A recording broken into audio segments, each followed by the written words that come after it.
लक्ष द्या. काल आपण याच्यावर थोडेफार प्रॉब्लेम बघितले, काही कन्सेप्ट बघितले. कन्सेप्ट मध्ये एक फॉर्म्युला बघितला आपण, the combination of de Broglie's wavelength and the Bohr's atomic model. त्या दोघांमध्ये जो फॉर्म्युला कॉमन असते, कॉमन फॉर्म्युला बघितला आपण. आता अशा प्रकारचं एक कसं आहे की एक कॉम्प्लिकेटेड प्रॉब्लेम जे आहे की जे तुम्हाला स्टेटमेंट मध्ये समजून घ्यावं लागते. स्टेटमेंट समजत नाही, अशा प्रॉब्लेमचं स्टेटमेंट समजत नाही, पण उत्तर एकदम सोपी असतात. तर अशा प्रकारचे काही प्रॉब्लेम असतात, अशा प्रकारचे काही टाईप्स असते त्यामध्ये. तो टाईपचा आपण एक प्रॉब्लेम पाहूया. अशा प्रकारे तुम्हाला येते नाही असं वाटते मला. लक्ष द्या. लिहा, द फर्स्ट एक्साइटेशन पोटेन्शियल. थोडस लांबलचं काय आहे. The first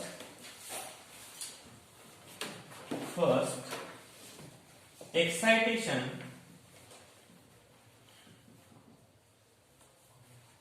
potential of hypothetical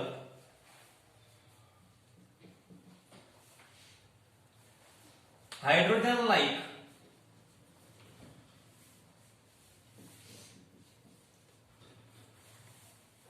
sample is 15 electron volt. If all the atoms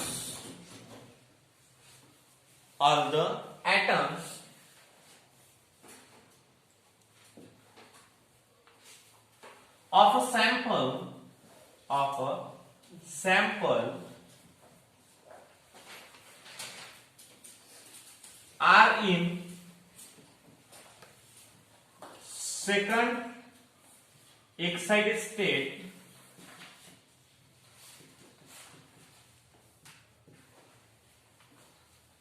then find the kinetic energy.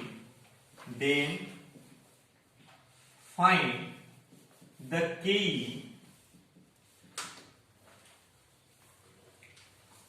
in electron volt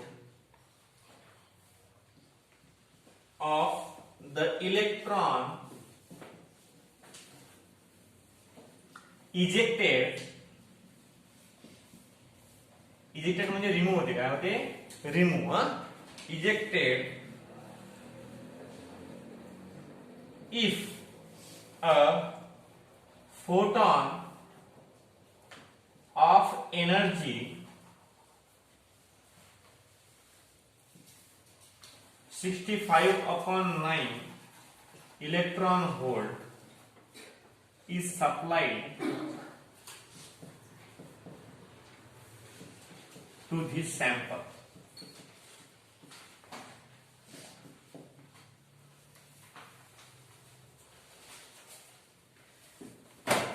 लक्ष द्या. मस्त प्रॉब्लेम आहे की नाही? खूप चांगल्या प्रकारे समजलं असेल तुम्हाला. पण first excitation potential of hypothetical hydrogen like sample is 15 electron volt if all the atoms of a sample are in the second excited state. Then find the kinetic energy in electron volt. The electron ejected if the photon of the energy 65/9 electron volt is supplied to this sample. Best example आहे. मस्त आणि चांगल्या प्रकारे समजलं असेल तुम्हाला असं मला वाटते. बघा आता कसं आहे की याच्यामध्ये जेवढं हे कॉम्प्लिकेटेड दिसते तेवढं कॉम्प्लिकेटेड नाहीये.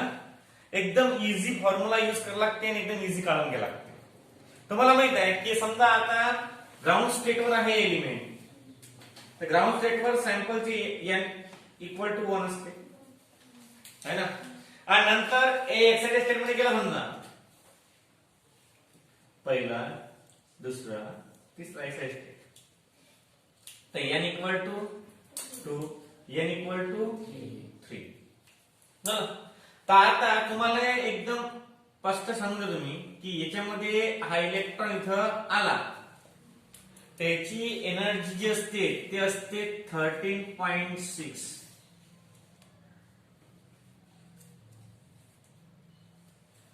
झेडचा स्क्वेअर की 8 चा स्क्वेअर इथं 13.6 Z square upon N square where Z square म्हणजे काय होते आणि N square is the number of shape atomic number of shape. तर म्हणजे हे इथून येऊ की हे इथून येऊ की हे इथून येऊ हा जनरल फॉर्म्युला आहे. 13.6 into Z square upon N square हा काय आहे नॉर्मलचा फॉर्म्युला आहे. कोणासाठी आहे हा की याच्यामध्ये एनर्जी गॅप किंवा एनर्जी टोटल एनर्जी किती असते दोन्हीच्या मधला एनर्जी गॅप एवढा असते किती 13.6 झेड स्क्वेअर आणि एन स्क्वेअर. मग मला सांगा आता की पहिल्या लेवलवर किती असेल हायड्रोजन साठी. तर आपण काय करतो 13.6 इंटू झेड म्हणजे हायड्रोजन किती आहे 1 म्हणजे 1 चा स्क्वेअर अपॉन 1 चा स्क्वेअर म्हणजे इक्वल टू 13.6 इलेक्ट्रॉन व्होल्ट हे पहिल्या ग्राउंड स्टेट साठी. याच्यावरून हे जे आहे n इक्वल टू 2 हे पहिली एक्साइटेड स्टेट आहे की तिथून इलेक्ट्रॉन जाऊन राहतो. मग आता ही जी पहिली आहे तर काय करतो आपण इक्वल टू 13.6 हा धराची अपॉन n इक्वल टू 2 म्हणजे काय इथे काय ना 4 काय ना 4 म्हणजे 13.6 अपॉन 4 इलेक्ट्रॉन व्होल्ट. नंतर दुसरं काय करायचं आपल्याला तर मग तर मग 13.6 इंटू 1 चा स्क्वेअर अपॉन 3 चा स्क्वेअर म्हणजे 13.6 अपॉन म्हणजे चाललं असं वाळत वाळत काय झालं चाललं असं वाळत वाळत. किंवा मग असे करतात ते की पहिला सेल आहे की नाही मग दुसऱ्यावरून खाली येऊन आला तर मग काय करतात त्याचे वजाबाकी पहिल्यातून मायनस किंवा दुसऱ्यातून हे मायनस तसं सुद्धा काढता येईल तुम्हाला.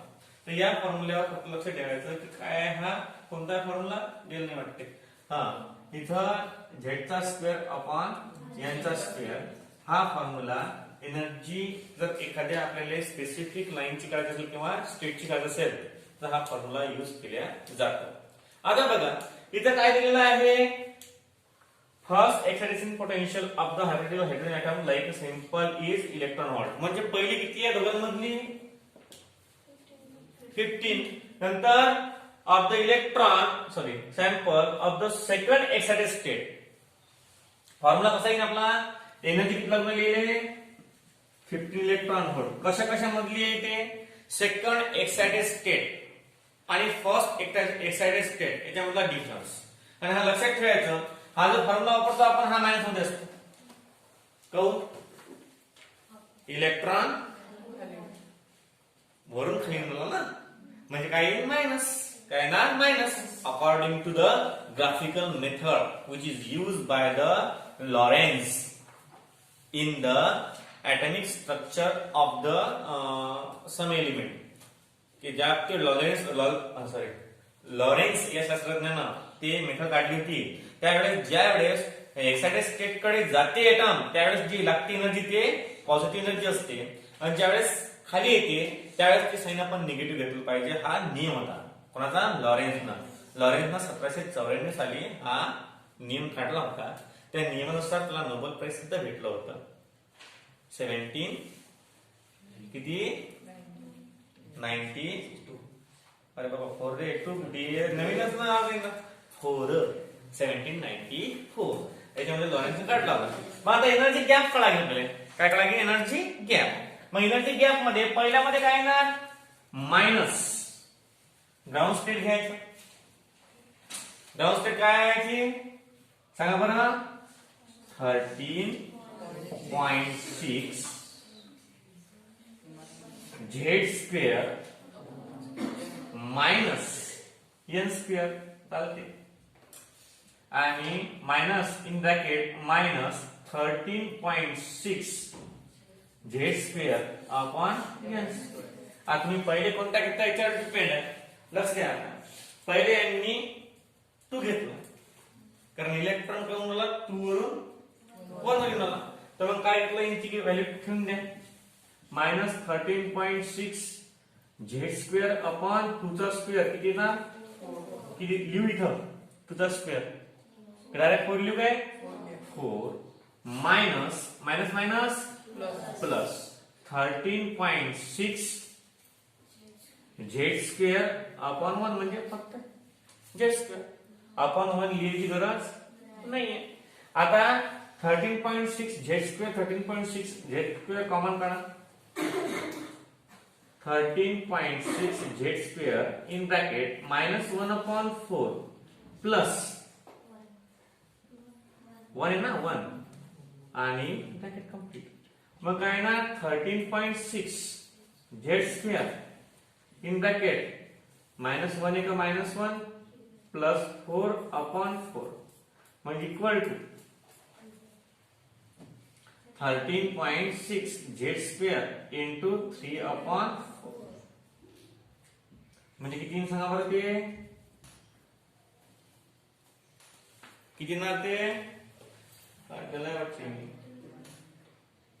बर काय केलंय मी आता, हे 15 इलेक्ट्रॉन आहे ना, 15 electron hold 15 electron hold 15 electron hold 15 electron hold, त्याने तीनाला भागलं. तुम्ही एक 3 5 15, मग काही हे 5 20 इलेक्ट्रॉन होल्ड आणि 13.6 z चा स्क्वेअर. हे लक्षात ठेवा. आणि कधी लक्षात ठेवायचं, या दोन मधला एनर्जी गॅप किती असते, एवढा. मग या दोन मध्ये कोण किती आहे, एकच आहे ना. झेडची किंमत 1 असते आणि यांची किंमत 1 असते. म्हणजे दोन मधला जो एनर्जी डिफरन्स असते तो किती असते, सिंपली -13.6 इलेक्ट्रॉन व्होल्ट. दोन मधला गॅप एवढा असते. मग काय होईल पाहलं, या दोन सेल मधला गॅप किती असेल, 20 इलेक्ट्रॉन व्होल्ट. किती असेल, 20 इलेक्ट्रॉन व्होल्ट. जर आपण पहिल्या आणि तिसऱ्या मधला काढला तर मग काय, पहिल्या आणि तिसऱ्या मधला काढला तर समजा 5, तो आहे ना झालं ते. समजा आपण नवीन प्रकारचे करू. आता एवढा आहे एका सेल मधला फरक, म्हणजे दुसऱ्यातून पहिल्यात गेला आपण तर त्याच्यामध्ये अशा प्रकारचे हे कॅल्क्युलेशन निघते. आता बघा, फोटॉन इथं आला म्हणजे इथं फोटो इलेक्ट्रिक इफेक्ट कार्यरत आहे. कोणता इफेक्ट आहे, फोटो इलेक्ट्रिक इफेक्ट. मग फोटो इलेक्ट्रिक इफेक्ट मध्ये इन्सिडेंट एनर्जी इक्वल टू काय असते, kinetic energy plus five. Five काढली आपण, किती आली फाय आली ना. आणि एनर्जी ऑफ इन्सिडेंट किती आहे दिलेली तुम्हाला, 5 असते. आता the excited state of the potential हा पार्टिकल, हे समजलं तुम्हाला, एवढं समजलं फक्त बस, जास्त नाही घ्यायचं. एवढं समजलं तुम्हाला डिफरन्स आहे, काय आहे डिफरन्स दोन सेल मधला. आता बघा, second effect, find the kinetic energy in electron volt electron ejected from the proton energy. म्हणजे काढण्याची एनर्जी किती आहे ते 9. आपल्याला काय करायचं सांगा, तुला कायनेटिक एनर्जी. मग एनर्जी ऑफ इन्सिडेंट किती आहे, एनर्जी ऑफ इन्सिडेंट आहे 65 upon 9 equal to kinetic energy आपल्याला काढायची आहे. आणि फाय किती आहे तो 20 इलेक्ट्रॉन व्होल्ट. जमलं. आता काय करता तुम्ही,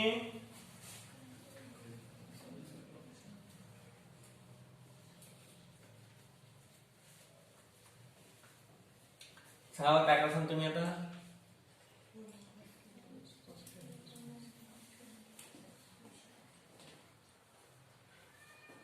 काय करता, वज्राकर नाही, परंतु पाय झाले काय, आता लक्ष द्या. हे झाली फर्स्ट साठी, हे काय झाली फर्स्ट साठी. आता आपण इथपर्यंत जाऊ. इथपर्यंत आपलं काहीच एक ड्रॉबॅक्स नाहीये, एवढा इथपर्यंत. आता हे काढले आपण फक्त पहिल्या सेल साठी n इक्वल टू 2 असताना. आपल्याला काढायचे आपण फक्त फर्स्ट एक्साइटेड स्टेट साठी काढली. सेकंड एक्साइटेड स्टेट काढली का आपण, नाही. मग सेकंड एक्साइटेड स्टेट काढण्यासाठी काय करतो आपण, समजा यांची किंमत ठेवून घेऊ. म्हणजे -13. आता पहिल्याने 20 आहे, किती आहे समजा 20 आहे पहिल्याने. n इक्वल टू 1 ला किती आहे 20 इलेक्ट्रॉन व्होल्ट. तर याला 2 ला किती असेल, तर 2 किती असेल समजा 13, म्हणजे हे आहे 13.6 Z square equal to 20 volt. आता हे काय किती 13.6 झेड स्क्वेअर अपॉन 9 आहे की, तर मग 20 ला 9 ना, 20 ला काय ना 9, म्हणजे काय ना equal to 20 electron volt upon 9. लक्ष द्या, पहिली सेल n इक्वल टू 1 आहे की नाही, n इक्वल टू 1 साठी आपला फॉर्म्युला आहे 13.6 झेड चा स्क्वेअर अपॉन n चा स्क्वेअर. यात हा n चा स्क्वेअर गायब होते की नाही, म्हणजे हा किती आहे पहिल्या ह्यासाठी 13.6 झेड चा स्क्वेअर. दुसऱ्यासाठी किती आहे n इक्वल टू 2, म्हणजे ते येणार 13.6 झेड चा स्क्वेअर अपॉन 4. यांची किंमत 2 ठेवल्यावर 4 येते ना. आणि थर्ड साठी किती येणार मग ते 13.6 झेड चा स्क्वेअर अपॉन 9. आता याची किंमत किती आहे 20. तर इथे किती मग इक्वल टू 20 इलेक्ट्रॉन व्होल्ट. मग 20 अपॉन 4 5 इलेक्ट्रॉन व्होल्ट, नंतर 20 अपॉन 9 20 अपॉन 9 इलेक्ट्रॉन व्होल्ट. समजलं का? आता मी काय म्हणतो, पहिल्या n इक्वल टू 1 साठी 13.6 झेड स्क्वेअर ची व्हॅल्यू 20 आहे.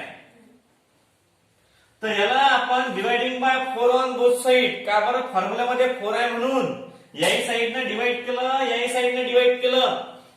मग ते 20 अपॉन 4 किती आलं 5 electron volt.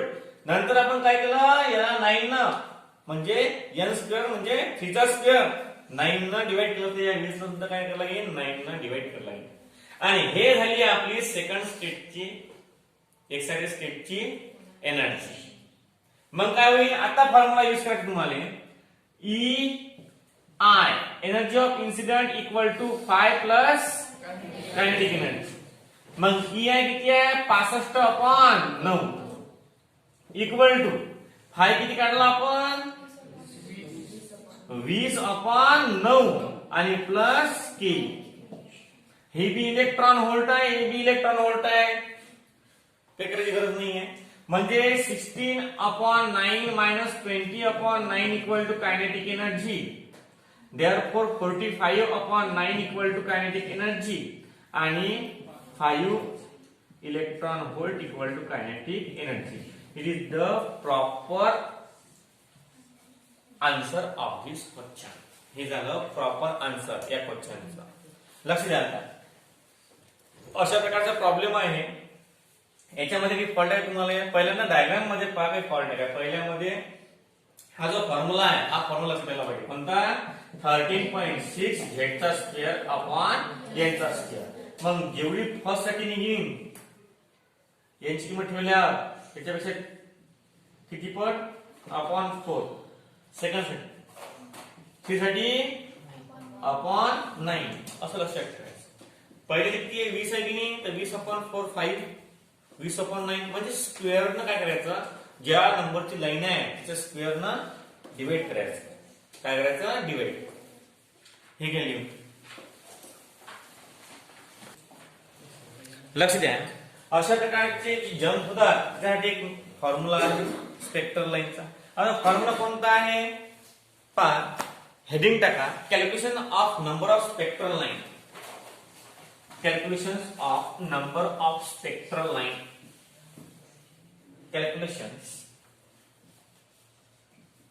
Calculation of number of spectral line. Spectral line.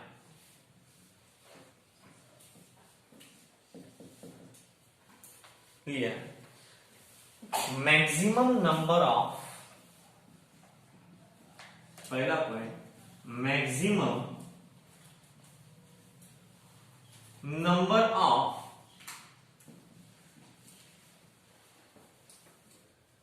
spectral line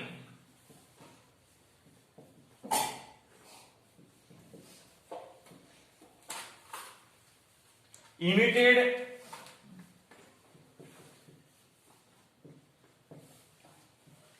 when an electron jump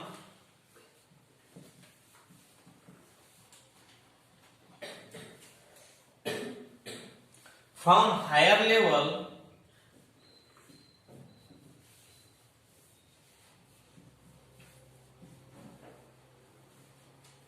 to the lower level.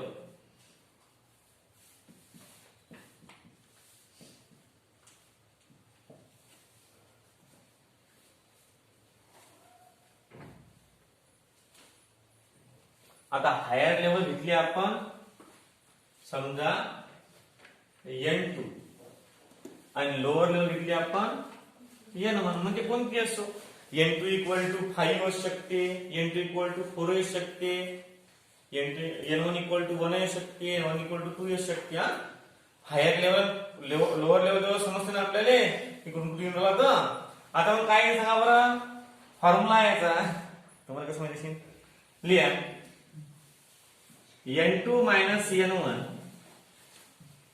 equal to N2 minus N1 नंतर N into N2 minus N1 plus 1 upon 2.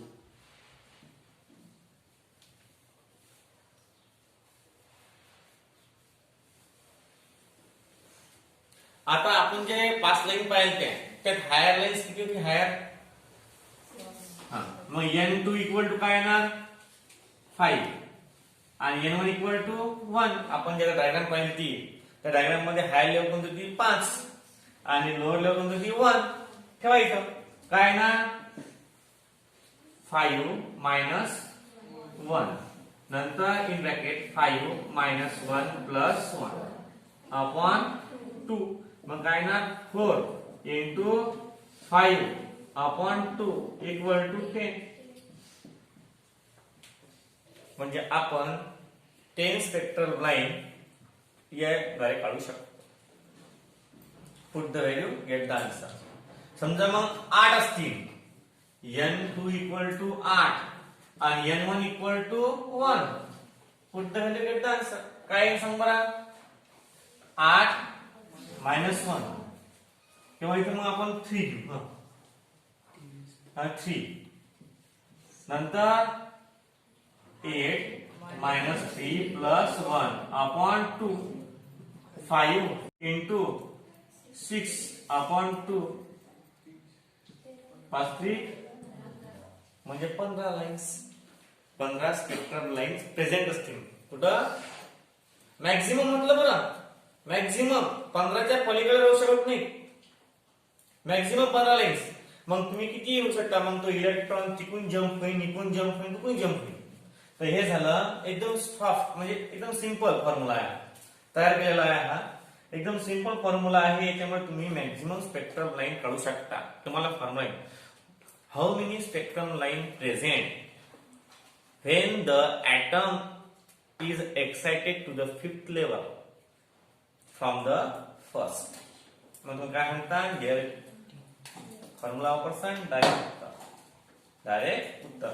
अशा प्रकारचे problem खूप सारे आहेत. हा झाला पहिला point लिहिला असेलच. सेकंड लिहिला नाही का बरोबर लिहून घे. पहा आता दुसरा फॉर्म्युला आहे आपला याच्यामध्ये की how many spectrum line specific सिरीजच्या कोणकोणत्या लाईन ब्राह्मण सिरीजच्या लाईन्स फर्स्ट सिरीजच्या लाईन्स ब्रॅकेट सिरीजच्या लाईन्स किती आहेत त्या काय सुद्धा फॉर्म्युला आहे. आता दुसरा फॉर्म्युला आहे आपला lines of specific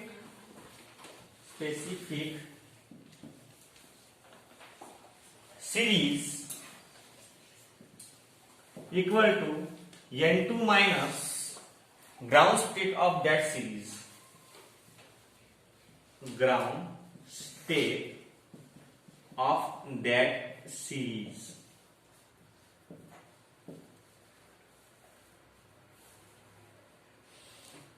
ground state of that series. झालं समजलं कसं आहे तर एकदम इझी. कोणती आहे N2 म्हणजे हायर एनर्जी कुठे चालली. नंतर ground state of series. Ground state मला सांगितलं N1 जे किंमत असेल समजा लॅमा सिरीज आहे. लॅमा N1 किती आहे 1.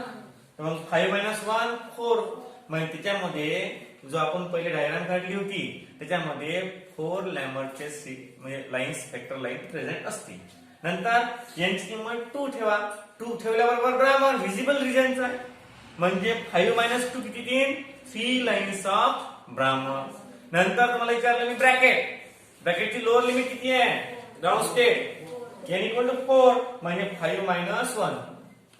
ब्रॅकेटची फक्त एकच लाईन त्यामध्ये प्रेझेंट म्हणजे स्पेसिफिक लाईन कोणत्या सिरीजच्या कोणकोणत्या लाईन प्रेझेंट आहे. आता हे काय म्हणजे काय मग काळा 5 अरे हे तर एकच आहे असं तसं YouTube त्यापेक्षा formula put the value and get the answer. नंतर थर्ड आहे व्हेरी इम्पॉर्टंट लिहा. For a single hydrogen atom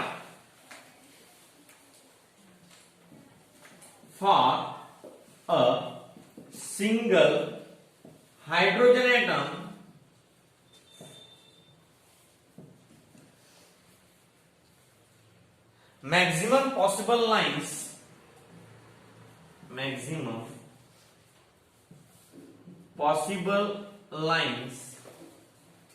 equal N2 minus N1. लक्ष द्या. आता आपण डायग्राम काढली होती 5 काढली ना आपण 1 2 3 4 5.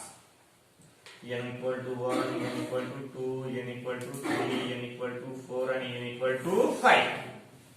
आता मॅक्झिमम पॉसिबल फक्त सिंगल इलेक्ट्रॉन साठी किंवा सिंगल एटम साठी मॅक्झिमम पॉसिबल. हा एक इलेक्ट्रॉन आहे. हा एक तिथे जाईल. हा एक तर इथे जाईल. हा एक तर इथे जाईल. हा एक तर इथे जाईल. 1 2 3 4 एवढे पॉसिबल वेज आहेत. समजा हा पहिल्यांदा इथे गेला नंतर हा इथून इथे गेला आणि नंतर इथे गेला. किती आहेत 1 2 3 म्हणजे मॅक्झिमम तो किती वेळा चेंज करते ते दिलेलं आहे ते म्हणजे N2 - N1 मॅक्झिमम. आता हे कमी आहेत ना 1 2 3 कितीला दिलेला 3. आपल्या मॅक्झिमम किती काढले आपण फॉर्म्युल्यावरून 4. तो दोन्ही वेळा घेऊ शकतो तो 4 म्हणजे 3 वेळा घेऊ शकतो किंवा तो एकही वेळा घेऊ शकतो असं काही नाही आहे. हा डायरेक्ट इलेक्ट्रॉन एक वर येईल पण आपण काय वापरला शब्द मॅक्झिमम. मॅक्झिमम म्हणजे तो जास्तीत जास्त किती रूट्स करू शकतो 4. N2 - N1. मग तो दोन्ही करणार तो तिन्ही करणार. तुम्ही ते प्रोबॅबिलिटी चॅप्टर पाहिलं तर मागच्या वर्षी ऍट लिस्ट ऑलमोस्ट तशा प्रकारचा आहे. आता हे मॅक्झिमम म्हणजे जास्तीत जास्त तो एवढा लाईन्स करू शकतो.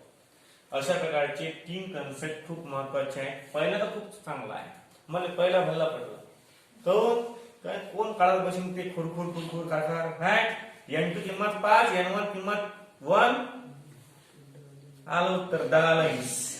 डायग्राम कोण काढत बशी डायग्रामला मोजत करून बसणार ते काहीच नाही. डायग्राम लाईन्स फॉर्म्युला टाकला तर दुसरं फार चांगलं आहे. ब्राह्मणचे किती लाईन्स आहे समज पडलं डायरेक्ट N2 - N1 5 - 2 किती झाले 3. 5 - 3 किती झाले 2. 5 - 1 किती झाले 4. आणि तिसरा तर फारच चांगला आहे. डायग्राम करायची गरजच नाही डायरेक्ट N2 - N1 खसकन मिळून उत्तर खसकन अशा प्रकारचं सिस्टमॅटिक अरेंजमेंट. आता पुढे पहा याच्यावर एखादा प्रॉब्लेम पाहू आपण चांगल्या प्रकारचा.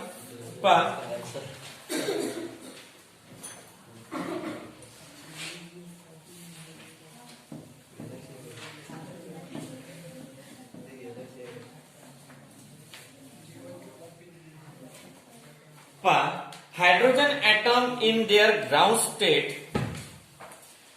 Hydrogen atom in their ground state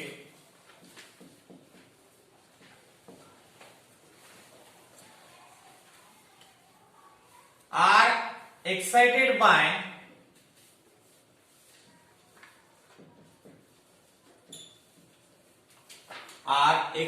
by monochromatic radiation, monochromatic chromatic radiation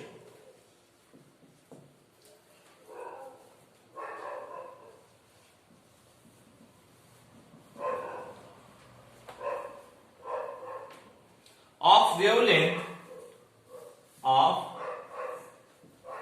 wavelength lambda angstrom unit on coming back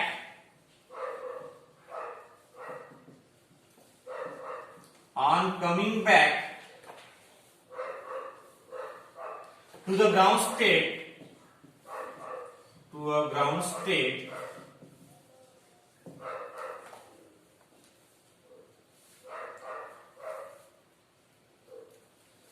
fifteen different spectral line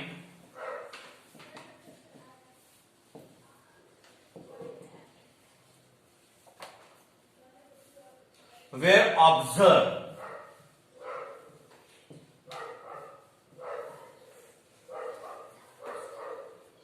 Calculate lambda. Calculate lambda.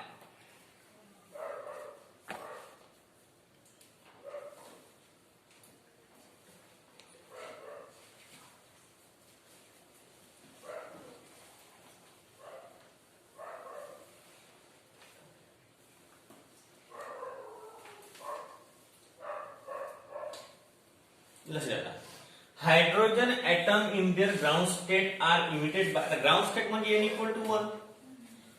Lower limit काय आहे 1 आहे. आपल्याला काढायचं काय आहे हायर लिमिट. काय काढायचं आपल्याला हायर लिमिट काढायची आहे. लोअर लिमिट 1 आहे, हायर लिमिट काढायची आहे. आता कसं करसान हे डिपेंड आहे आपल्याला कशावर फॉर्म्युल्यावर. किती आहेत लाइन्स 15 लाइन्स. फॉर्म्युला कोणता आपला number of maximum lines equal to maximum line किती आहे 15 इक्वल टू फॉर्म्युला काय आहे n2 minus n1 in bracket n2 minus n1 plus 1 upon 2 आहे काय बरं 2 देऊ 30 equal to n2 minus 1 in another bracket n2 minus 1 plus 1 0 सांगते नंतर अपॉन 2 तर गेला इकडे पा नंतर 30 equal to या n2 ने n2 ने मल्टीप्लाय करा n2 चा स्क्वेअर मायनस n2 आता हे तिथून घेऊन जा किंवा हे इकडून आणा n2 चा square minus n2 minus 30 equal to 0 product आणि सम मायनस 30 प्रोडक्ट आहे आणि मायनस 1 सम आहे डिस्काउंट काय ना 6 35 झालं जुळी पडली डायरेक्ट नंबर उत्तराला n मायनस 6 आणि n प्लस 5 इक्वल टू 0 म्हणजे n equal to 6 and n equal to minus 5 it is not possible मानून घेत नाही आपण n इक्वल टू 6 आता हे कसं सोडवते हे तुम्हाला सांगायची गरज नाही we all are studied in the previous standard already equation कसं सॉल्व करतात प्रोडक्ट सम मध्ये कसं करतात n इक्वल टू 6 आलं म्हणजे n टू किती 6 हायर ऑब्झर्वेशन स्टेट किती 6 म्हणजे 1 2 3 4 1 2 3 4 5 आणि 7 n1 equal to 1 n2 equal to 2 n3 equal to 3 n4 equal to 4 n5 equal to 5 जमलं आता काय करायचं आपल्याला सांगा बरं फॉर्म्युला वापरता तुम्ही वेव्हलेंथ काढायची ना आपल्याला तर रेडबर्गचा फॉर्म्युला आपल्याला माहितच आहे रेडबर्गचा फॉर्म्युला काय असते 1 upon lambda equal to r चा square in bracket 1 upon n2 चा स्क्वेअर मायनस n1 चा स्क्वेअर की n1 पहिले आहे हो काय बर n1 चा स्क्वेअर आणि n2 चा स्क्वेअर z म्हणजे काय रे बा हायड्रोजन आहे ना 1 डायरेक्ट r 1 upon लैम्डा काय ना 1 upon 36 की 1 upon 1 आहे ना बर 1 minus 1 upon 36 जमलं 35 upon 36 चालते म्हणजे 1 upon lambda equal to r ची व्हॅल्यू 10 to the power 5 चालते काय -5 घेऊ प्लस 5 घेऊ मायनस बर मायनस आणि इनटू 35 upon 30 सॉरी हा बरोबर आहे 35 upon 36 करा उलटे हा खाली जाईल ना वरतीला प्लस होईल म्हणजे कसं येईल ते बरं उलट करून घेऊ पहिले नंतर फायदा येते की नाही मग हा येईल ना वरती करू आपण लॅम्बडा इक्वल टू 36 अपॉन 35 गुणिले 10 टाइम तर 5 मायनस हा वरतीला काय होईल plus lambda equal to 36 upon 35 into 10 to the power 5 काय करसान कॅल्क्युलेशन करा उत्तर येऊन जाते काय करसान कॅल्क्युलेशन करसान काय करसान कॅल्क्युलेशन उत्तर येऊन जाते अशा प्रकारचं एक simple sir but sweet problem हा